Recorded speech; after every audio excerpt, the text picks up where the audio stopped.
Hey, been a while, hasn't it? Uh, Before I start the actual topic of the video, for one, the reason my voice sounds so weird is because I'm sick, but I wanted to kind of get this video out of the way. For two, uh, you probably, if you were a viewer of my channel, noticed that a lot of the videos are missing. A lot of them went unlisted because I don't really feel they meet the full quality of a YouTube video. The other issue is that I'm not really going to be a full-time YouTuber anymore. This channel now is just for hobby, for random creations, niche stuff, and stuff like that. The main reason is because I have a lot of other projects I'm doing. I have a project I'm working on for an entirely different channel. That's not this one. I have a website I'm working on called the Codex.Wiki. I'll put a link to it in the description, and if YouTube has a weird thing where it won't let me send a link, there should be a thing on screen that shows you the name of the site to get to the site. Uh, you can learn more about it on the site. Also, I will just say this now, because yeah, like I said, this is a channel now where I just post whatever I want to. But if for some reason all these videos suddenly start getting a million views, then I'm gonna be transparent with you. Yeah, I will come back because that means I'm going to be making a lot of moolah. But obviously, at the current point, I need money. I have a job. I have other stuff I'm doing, so the channel has low priority because of that. That's all I want to say about that, though. That was to explain why I've been gone.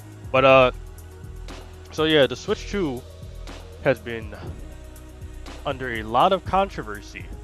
So I guess I'm just here to give my opinion on it. And here's my opinion. I don't really care. Yes, I get it. $80 is stupid. It is really stupid, but here's the issue. I did not see people complain nearly this much across YouTube when the PlayStation 5 was new and games were costing $70. Now all of a sudden, with the Switch costing 80, this is where it's suddenly too far. I see people like Introspective saying this is way too much, people can't afford it anymore. I don't believe that. Is it more expensive and stupid? Yes. Will people not be able to afford it? If you already were paying $60 for a game, it would be really weird to me if you can't pay an extra 20, because the $60 also comes with tax, and depending on where you're from, that could be like 10 extra dollars in tax. Now, of course, everyone's situation is different, but I'm assuming that average consumer can spend the extra $20. That's not to say this is a good thing. Yet again, I'm not defending the Switch 2. I'm just saying that argument to me is weird and not really good. I think people are going to be able to afford it. I think it's just a stupid price. The other issue is that while Nintendo obviously is very scummy for doing this, I'm not blaming Nintendo alone. I'm blaming the entire gaming market. So if you're going to boycott Nintendo, you should boycott every gaming console that's not like PC currently. I think Steam is the only thing where I haven't seen a base price for a game be over 60 yet. So yeah, this is just what's going to happen with the game market. Because I'm sorry to tell you guys, but this isn't Nintendo's fault. This isn't really even Sony's fault. This isn't even Microsoft's fault. This is the gaming community's fault. When PlayStation decided to make games start costing $70, you guys ate that shit up and bought it all, which gave every other company the incentive. Okay, we can start charging more. It was pretty obvious with Tears of the Kingdom costing 70. That was a test to see if people were willing to buy a game for $70. And Tears of the Kingdom is one of the best-selling Zelda games. So, very obviously, that test succeeded. So obviously, the price is going to go up. We're in a capitalist society. That's just how it's going to be. I don't know what else to say about that. But there's a couple other things I want to mention. I think the complaints are repetitive. The other issue is the sincerity of these complaints. Now, I believe people genuinely are angry that these games cost like $80 now. What I don't believe is a lot of them saying they're not buying a Switch 2 now. Firstly, a majority of people saying this are Nintendo content creators. A lot of their content thrives off of Nintendo stuff. Whenever they try to make something that's not Nintendo or barely gets any views, they're most definitely getting a Switch 2 because they cannot milk the well dry with a Switch 1. Like they literally need the Switch 2 in the new games. Mario Kart World is most definitely going to be a bestseller, and if it's going to be a bestseller, then very obviously you're going to want to do videos on it. So I do not believe for a second most of these Nintendo content creators are not going to buy the Switch 2. I also think most of the people complaining saying they're not going to buy Switch 2 are actually just going to buy it. Like I have seen too many of the cycle of Nintendo fans. First, we complained about Nintendo Switch Online, how it replaced the Virtual Console, and people still bought it. Then people complained about the Nintendo Switch Online expansion pack and how it cost $70 and how that's outrageous. People still bought it. It's still doing well. That's the reason why they keep updating it. That's why they even brought it into the Switch 2 and gave us GameCube Online. It's literally, it's like this. It's like that one Sonic fan meme of Sonic fans going this infinite cycle for each game. That's Nintendo fans, and not even just Nintendo fans. That's just the gaming community. These people complain and then buy the product anyways. Like, you guys seriously believe that $80 was unexpected when there was a bunch of journalists unironically saying, yes, GTA 6, please cost $100. That's the price you deserve.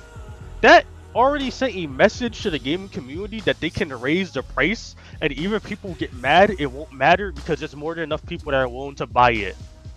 So I'm just going to tell you guys now, expect price raises from every company. Maybe Nintendo will back down and lower to 70 or something. I doubt it, but even if they do that, PlayStation, Microsoft, they're most definitely going to raise their prices. We're probably going to start seeing $100 games in the next, I want to say, 2 to 3 years. So you know, like I said, it's stupid. I think these complaints though don't really matter. I feel like it's just made to get views in a video. I'm not here to defend Nintendo. I'm just here to be blunt and honest. I really don't care. I'm buying a Switch 2 anyways. Yes, the price is stupid, but I can still buy $80 games if I could buy $60 or $70 games to begin with. I had a PlayStation 5, I bought $70 games on it. I had Tears of the Kingdom, I bought it for $70. I don't really care about an extra $10 edition. It's stupid, yes, but I like the game, so I don't really care about the price of a game if I like it. Yeah, that's about it. Like I said, I'm just gonna be posting videos infrequently here. Like I said though, if like the channel gets some random boom, then sure I'll come back. But yeah, thank you. This was just my fucking ramblings from seeing all this stupid stuff online. See you guys. Okay, so real quick thing before I close this off, 'cause I forgot to add this. There was two arguments I saw made in Introspective's video specifically. One of them was that he argued against tariffs and inflation by saying, "Oh, Kirby and Forgotten Land, a 3-year-old Switch game, is full price for $80." Now, that is a scummy thing to do, yes, but that's not a refute to the main argument. The main argument was for why Mario Kart World costs $80 is that it's because of inflation and tariffs, which I believe. I think that is the legitimate reason, because inflation and tariffs are driving prices up. But obviously that doesn't mean it's a good thing, but that is the reason I believe for why the price is going up. But the Kirby and Forgotten Land argument is kind of disingenuous because the way he painted it made it seem like this is the first time Nintendo's ever done something scummy like this. That's not true at all. Skyward Sword HD is a fucking HD port of a Wii game that costs a full $60 on the Nintendo Switch, and they have done this a lot of times with their games. All the Nintendo games are probably going to cost $80 because that's just how Nintendo does its pricing. We've known this for years. I don't know why this is suddenly a new thing now, and it's like this weird to me why that argument was made. I still think it definitely is inflation, tariffs playing a large part. Is one part greed? Obviously, it's a fucking corporation. I don't think a single one of these corporations aren't greedy. But, you know, I just want to bring that up. The other thing was some people were trying to talk about how the internet's been complaining about this, so this is going to kill the Switch 2. I think Introspect tried to say Mario Kart World is going to get boycotted because of this. I don't really think that's going to happen. I think Mario Kart World is going to be a bestseller. I don't think this boycott's going to do much because honestly, people on the internet really suck at boycotting, from what I've noticed. I think there's been a couple of times where they've succeeded. Like, you can probably go in the comments and tell me what times they succeeded. But every time I've seen an internet boycott, nothing happens. Like when Google Plus was getting shut down, people tried to boycott that. That flopped. When YouTube changed how it does comments, there was entire content creators making videos about it, trying to complain about it. Nothing happened. Yeah, I don't think the boycott for Mario Kart World is gonna work, especially since Nintendo has too much of a diehard fan base that will defend literally everything they do. So yeah, that's all I want to add on. So yeah, no, for real now. See ya.